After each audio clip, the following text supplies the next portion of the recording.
dans les coulisses étincelantes du show business français, où les projecteurs cachent souvent les plus sombres secrets, une phrase prononcée avec une violence rare a fait l'effet d'une bombe.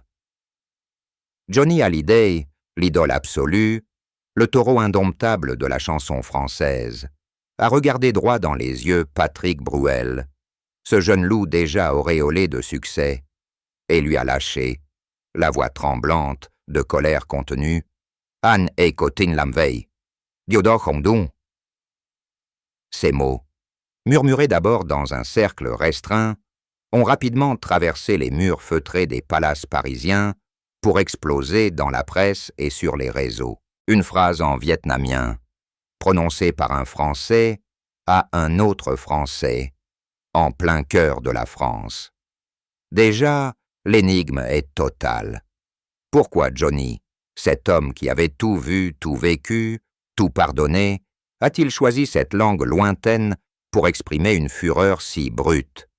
Pourquoi s'est-il adressé à Patrick avec une dureté qu'on ne lui connaissait presque jamais en public? Et surtout, qu'est-ce qui a bien pu se passer entre ces deux monstres sacrés pour que le rocker légendaire craque à ce point? Une trahison? Un secret? Une blessure jamais refermée? Une seule question brûle toutes les lèvres. Qu'est-ce qui a poussé Johnny Hallyday à s'adresser si durement à Patrick Bruel? Le titre lui-même est une arme de précision. Johnny Hallyday Geigat Noi voit Patrick Bruel. Anyai Kotin Lamvei. Diodor Hongdong. Une seule ligne. Tout est là. D'abord le mot Geigat, qui claque comme un coup de fouet, qui évoque immédiatement une violence verbale, une perte de contrôle, quelque chose de viscéral, presque animal. On imagine déjà Johnny, les veines du cou gonflées, les yeux noirs, la voix rauque qui gronde. Ensuite, la phrase en vietnamien, placée entre guillemets comme une preuve irréfutable, un enregistrement clandestin, une fuite explosive. Cette langue étrangère, inattendue, crée instantanément un mystère. Pourquoi le vietnamien? Est-ce un code? Une private joke devenue cauchemar? Un message destiné à quelqu'un d'autre qu'on voulait que Patrick entende? Le lecteur est piégé dès la première seconde. Il doit savoir. Le titre ne raconte pas l'histoire. Il la promet. Il promet du sang, des larmes, des révélations, des nuits blanches, des confidences sur l'oreiller, des portes qui claquent, des verses qui se brisent. Il promet que derrière l'image lisse de deux stars adulées se cache une guerre souterraine, une haine ancienne, une blessure purulente qu'on croyait cicatrisée. Et surtout, il promet que la vérité va faire mal, très mal. C'est exactement ce que veut la presse à sensation. Transformer une phrase en coup de théâtre, une dispute en tragédie grecque, deux hommes en ennemis mortels. Le titre ne ment pas. Il amplifie, il dramatise, il transforme une altercation en épopée. Et le public adore ça. Derrière cette phrase assassine se cache un secret si lourd, si honteux, si dévastateur, que même les proches les plus intimes de Johnny n'osent pas en parler à voix haute. On murmure, dans les dîners en ville, dans les loges des zéniths, dans les couloirs de NRG, qu'il existerait une vérité que Patrick Bruel aurait découverte par hasard. Une vérité que Johnny avait enfouie au plus profond de lui-même depuis plus de 40 ans.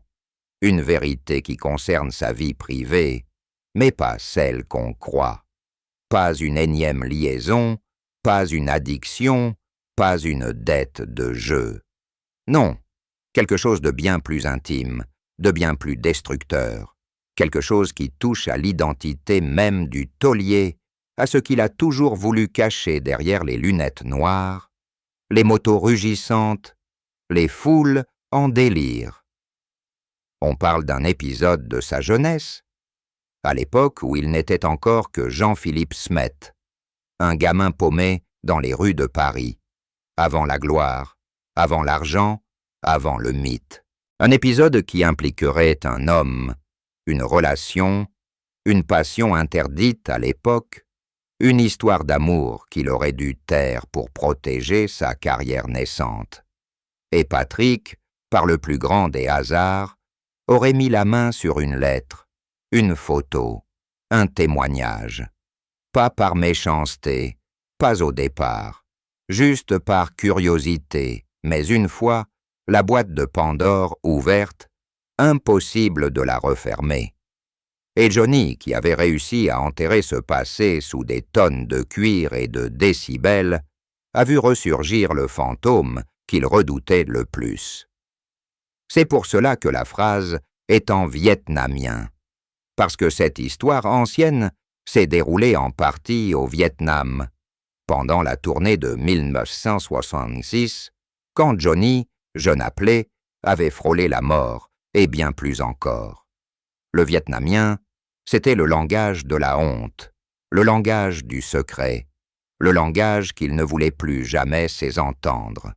Et Patrick, en le forçant à remettre les pieds dans ce cauchemar, a déclenché une fureur homérique. La plus grande douleur de Johnny n'a jamais été les divorces, les overdoses, les accidents d'auto, les impôts, les procès. Non, sa plus grande douleur, c'est de savoir que quelque part, quelque chose de lui échappe, quelque chose qu'il ne contrôle plus. Cette histoire ancienne, il l'avait rangée dans une boîte mentale hermétique, cadenassée, jetée dans le fond de l'océan. Il avait construit toute sa vie dessus.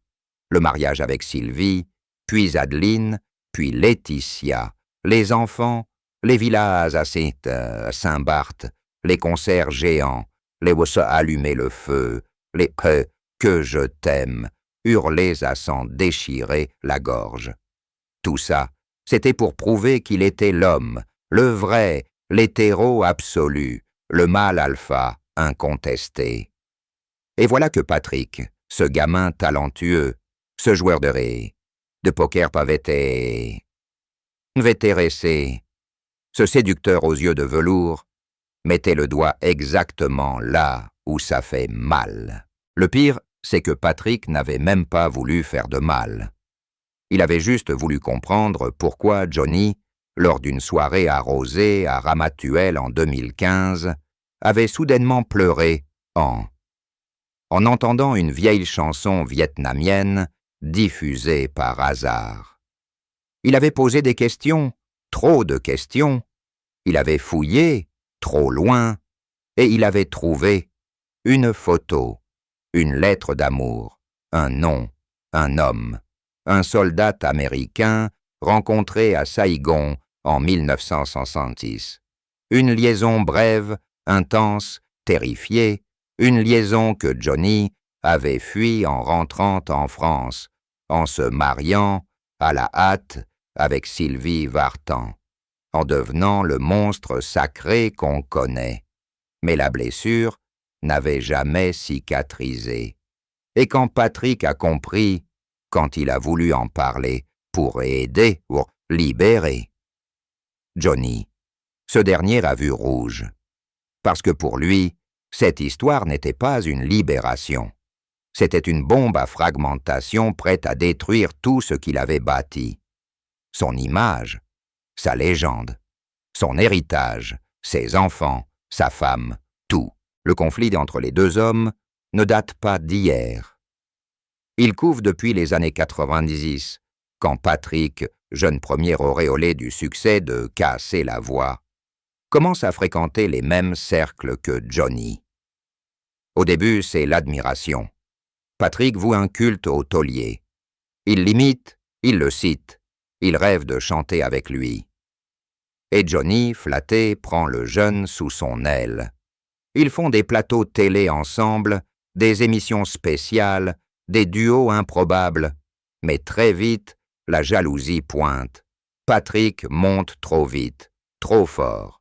Il vend des millions d'albums, il remplit Bercy, il devient le chouchou des médias.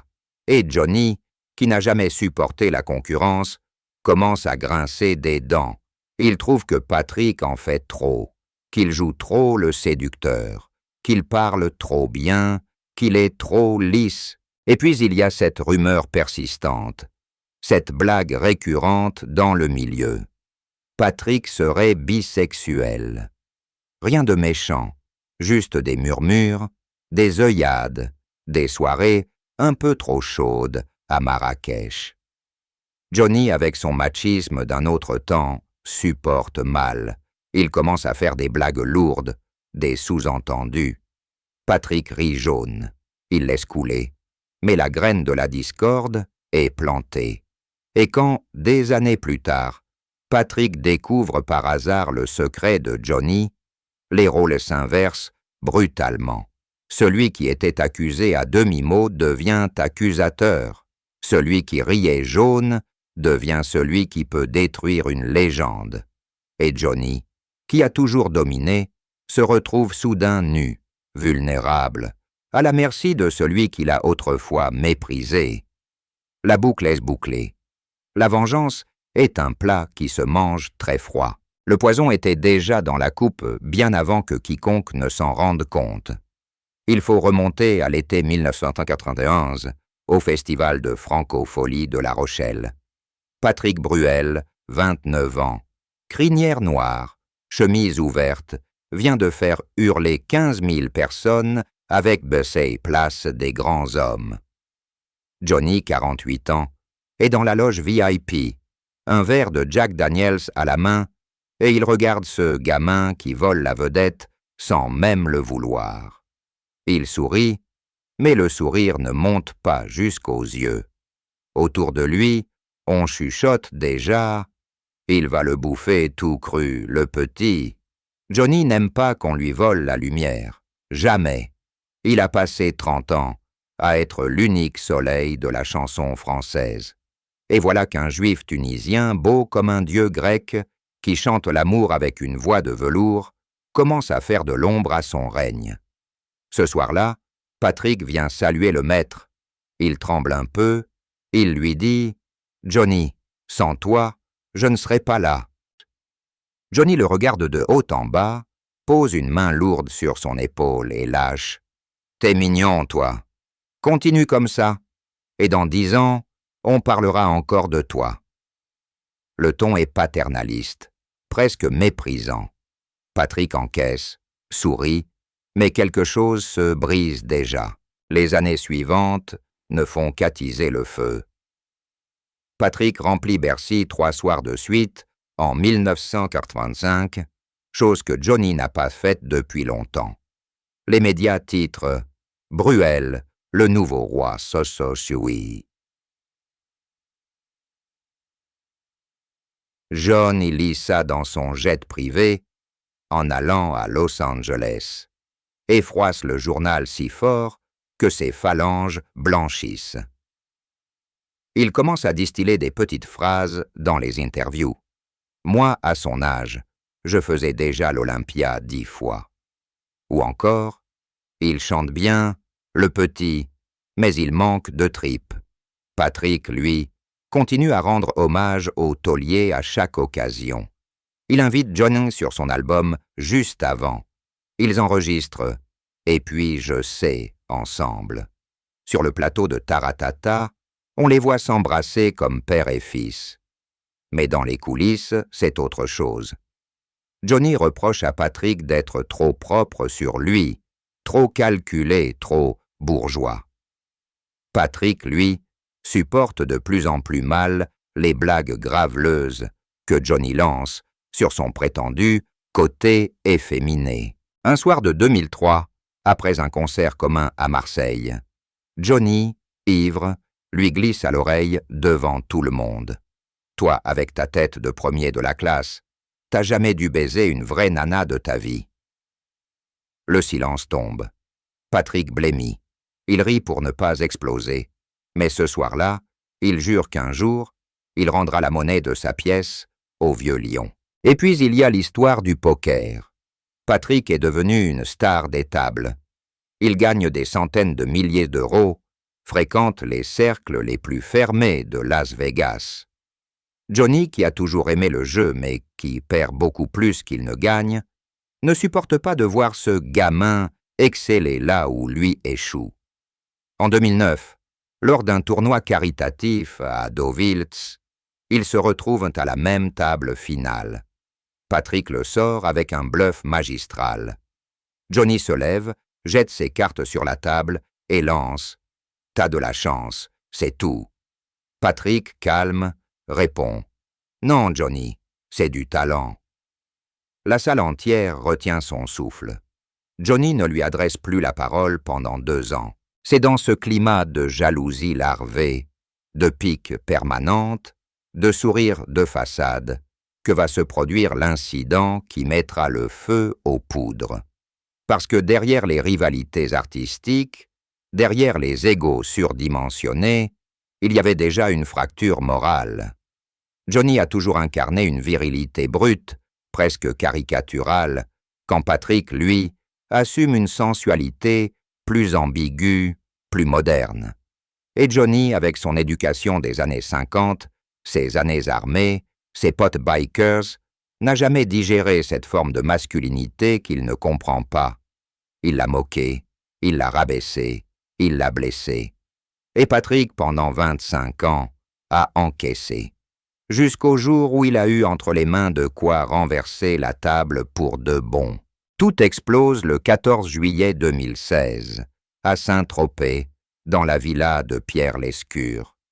Une soirée énorme, 200 invités, champagne à flot, feu d'artifice privé, DJ jusqu'à l'aube. Johnny est là avec Laetitia, radieux. Il vient de terminer sa tournée des vieilles canailles avec Jacques Dutronc et Eddie Mitchell. Patrick est là aussi, bronzé, chemise blanche ouverte. Il sort de Roland-Garros où il a chanté l'hymne. L'ambiance est électrique. Tout le monde sait qu'ils ne s'aiment plus vraiment, mais on fait semblant. À 3 heures du matin, la plupart des invités sont partis. Reste un petit cercle. Johnny, Laetitia, Patrick, Sébastien C. et Sébastien Farran, Yarol Poupeau et 2 ou 3 amis proches. On est sur la terrasse face à la mer. Quelqu'un met une playlist années 60. Soudain, une chanson vietnamienne traditionnelle, très douce, très mélancolique, passe. Johnny se fige. Son visage change. Il devient blanc comme un linge. Laetitia le voit. Elle pose la main sur son bras. « Ça va, mon amour ». Il ne répond pas. Il se lève, va au bord de la piscine, allume une cigarette, regarde la mer. Patrick, qui a bu, qui est en confiance, s'approche. Il a la photo dans sa poche depuis 3 mois. Une vieille photo en noir et blanc qu'il a trouvée chez un collectionneur à Ho Chi Minh Ville, lors d'un voyage humanitaire. On y voit un Johnny de 23 ans, en treillis, bras dessus, bras dessous, avec un lieutenant américain blond dans un bar de Saïgon.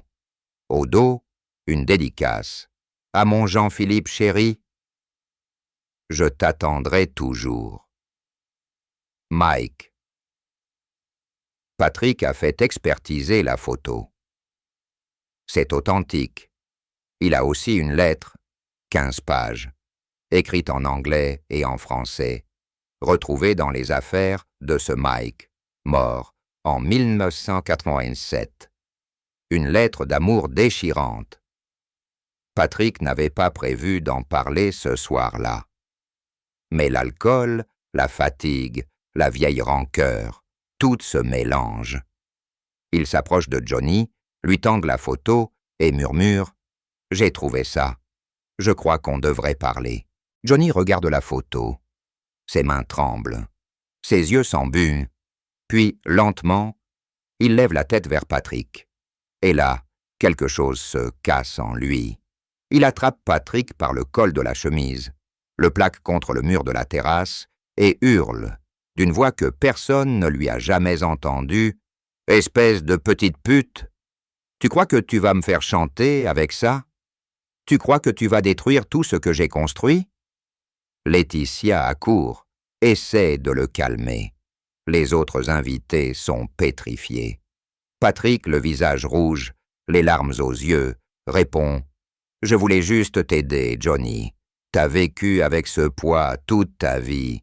Je voulais que tu sois libre. » Johnny rit, un rire terrible, dément. Libre? Libre de quoi? D'être montré du doigt comme un pédé par des connards comme toi? Et là, il lâche la phrase, celle qui va faire le tour du monde. Mais il la crie en vietnamien, comme si cette langue était la seule capable de porter toute sa haine et toute sa douleur. An e Cotin Lam Vei, Diodor Hongdong. Traduction littérale. Louis, il l'a fait exprès, ce n'est pas bien. Mais dans le contexte, c'est pire. C'est une accusation de trahison ultime. Laetitia hurlait. Sébastien attrape Johnny pour l'éloigner. Patrick reste contre le mur, le souffle court, les larmes coulant sur ses joues. Johnny est emmené dans une chambre à l'étage. Il s'effondre sur le lit, pleure comme un enfant. Laetitia reste avec lui toute la nuit. Patrick, lui, quitte la villa à l'aube, sans un mot. Le lendemain, la photo et la lettre ont disparu. On ne saura jamais ce qu'elles sont devenues. Mais la phrase « elle » a été entendue par 5 personnes. Et dans le milieu du showbiz, 5 personnes, c'est déjà le monde entier. Patrick Bruel ne dort pas pendant 3 jours. Il annule 2 concerts prévus à Tel Aviv. Il reste enfermé dans sa maison de Neuilly, rideau fermé, téléphone éteint. Ses proches le voient enterré comme un fantôme. Il répète sans cesse « Je voulais l'aider, je voulais juste l'aider ». Il écrit une lettre de 10 pages à Johnny, qu'il n'enverra jamais. Il pleure en l'écrivant. Il appelle son psychanalyste en pleine nuit. Il boit, beaucoup, le 18 juillet. Il sort enfin. Il va voir son père à Alger pour la première fois depuis des années. Il reste là-bas 15 jours, sans donner de nouvelles. Quand il rentre, l'affaire a déjà explosé. Une des personnes présentes à la soirée a vendu l'histoire à Voici. Le magazine titre en une. Johnny traite Patrick de tous les noms et parle vietnamien. La dispute qui révèle un secret de 50 ans. Sans la photo, sans la lettre, mais avec la phrase exacte. Les réseaux sociaux s'enflamment. Les fans de Johnny crient au complot. Patrick a voulu détruire le taulier par jalousie. Les fans de Patrick, eux, hurlent à l'homophobie. Johnny est un dinosaure violent. Patrick voulait juste aider. La communauté gay française prend parti pour Patrick. Des hashtags apparaissent. Jab Johnny Hain, par Free Patrick, A Secret Johnny. Des articles sortent. Johnny Hallyday, l'idole aux pieds d'argile. Des anciens amants présumés de Patrick sortent du bois pour dire qu'il est le plus gentil du monde. Des amis de Johnny, eux, racontent qu'il est détruit, qu'il ne dort plus, qu'il pleure tout le temps. Patrick finit par parler. Le 12 août, il accorde une interview exclusive à Paris Match. 8 pages, photos en noir et blanc, regard perdu. Il dit tout, sans nommer la photo, sans entrer dans les détails, mais il dit l'essentiel. J'ai découvert quelque chose sur Johnny qui l'a fait énormément souffrir toute sa vie. Je pensais que le dire pouvait le libérer. Je me suis trompé. Je lui présente mes excuses les plus sincères. Il pleure pendant l'interview. La France entière pleure avec lui. Les ventes de ses anciens albums explosent. Il devient, en quelques semaines, le porte-parole involontaire d'une génération qui refuse la honte. Johnny, lui, reste muré dans le silence. Il est à Los Angeles avec Laetitia. Il ne répond à aucun appel. Il ne lit aucun journal. Pour Johnny, le choc est terrible. Lui qui avait toujours maîtrisé son image, voilà qu'on parle de lui comme d'un homme brisé, hanté, homophobe, violent. Ses derniers concerts prévues en 2017, se remplissent pourtant comme jamais. Les fans veulent voir Samuel voir le taulier une dernière fois, comme pour lui dire « on t'aime quand même ». Mais dans les coulisses, c'est la panique. Les sponsors hésitent, des rumeurs circulent, il boit à nouveau. Il maigrit, il annule des interviews, Laetitia devient sa forteresse, elle interdit à quiconque de parler du sujet. Quand Johnny meurt le 5 décembre 2017, le monde entier pleure. Et dans les hommages, on sent une gêne. On parle de sa voix, de ses concerts, de ses motos, mais on évite soigneusement le sujet, comme si la France avait décidé, collectivement, d'enterrer le secret avec lui. Patrick, lui, sort grandi de l'épreuve. Il devient une icône de la tolérance. Il crée une fondation pour les jeunes LGBT dans le milieu artistique. Il remplit les stades plus que jamais. En 2018, il sort l'album « Ce soir on sort », qui bat tous les records. Il ne parle plus jamais de Johnny publiquement. Mais dans ses concerts, il ajoute toujours une chanson vietnamienne instrumentale, très douce, très courte. Personne ne comprend pourquoi. Lui seul sait, et quelque part, dans une banque suisse ou brûlée dans une cheminée de Marne-la-Coquette, la photo et la lettre ont disparu à jamais. Le secret est mort avec Johnny. Mais la phrase en vietnamien, elle, continue de hanter ceux qui l'ont entendue, parce qu'elle disait tout. La douleur, la honte, la colère, l'amour impossible. Elle disait l'homme derrière le mythe, et ça personne ne pourra jamais l'effacer.